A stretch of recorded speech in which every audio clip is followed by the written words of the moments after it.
All right, we can all agree, water is vital to everything. And now those farmers in the Snake River Plain agree on how they will use that vital resource in the future. Last summer, when we broke down the water issues facing farmers from the Magic Valley eastward, they were in the middle of coming up with a better plan to mitigate its use. A decades-long battle between senior rights, or surface water users, those who use water from canals, for example, and junior rights holders, or groundwater users, those who pull it from the ground. That would be the Snake River Aquifer. In simplest terms, the surface water users weren't getting what they were promised, and the underground aquifer was losing volume because of the well pumps being used by the groundwater guys. So here's the deal. Groundwater districts and Surface Water Coalition, they signed a 4-year agreement instead of the previous deals that were in perpetuity.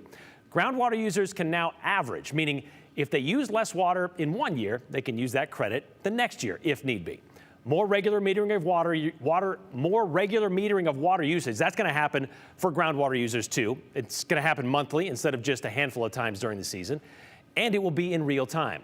And finally, if surface water users end up short during the season, 75,000 acre-feet of water will be sent downstream for the next couple of years instead of the previous 50,000 acre-feet requirement. Both sides ended up with agreement they say they can live with. If there has been a shortfall in a given year, then that means that the guys down in the Magic Valley area, the Twin Falls Canal Company specifically, ended up having to make reductions in order to make it through the end of the season.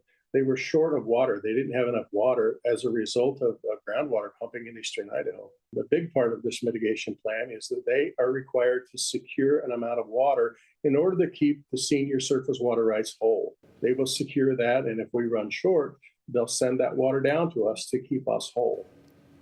Okay, so sending that water down means the water stored in the eastern reservoirs, that'd be American Falls, Palisades, or Jackson. That water is going to be released into the Snake River when needed. And if it's not needed, it just goes back into the groundwater or it's going to stay in the reservoir. While surface water users wanted more than 75,000 acre-feet, they could live with that number. Groundwater guys, they told us today this deal is a better one by a long shot. And they are already implementing aggressive plans to make sure it works for everyone. We are installing monitoring wells in our groundwater district. We are installing telemetry devices on our flow meters so that we can get real-time readings of what we're pumping and what we have pumped during the season. And then last of all, we're installing a number of recharge wells in our district, and other groundwater districts are doing the same. We're actually investing in a well drilling rig. We want to be able to capture as much of that as possible, put it in the aquifer, which benefits us and also benefits the surface water users as that exits the aquifer through spring flows. Bottom line was to make sure the surface water users weren't getting shorted, as you heard, and the aquifer would be getting recharged, and it would be getting recharged on more current expectations because the numbers they were using before were pretty outdated. And this plan, it seems to do all of those things. The good thing is, if it doesn't end up working like they wanted it to, they can tweak it again in 4 years without having to wait for the threat of water being shut off.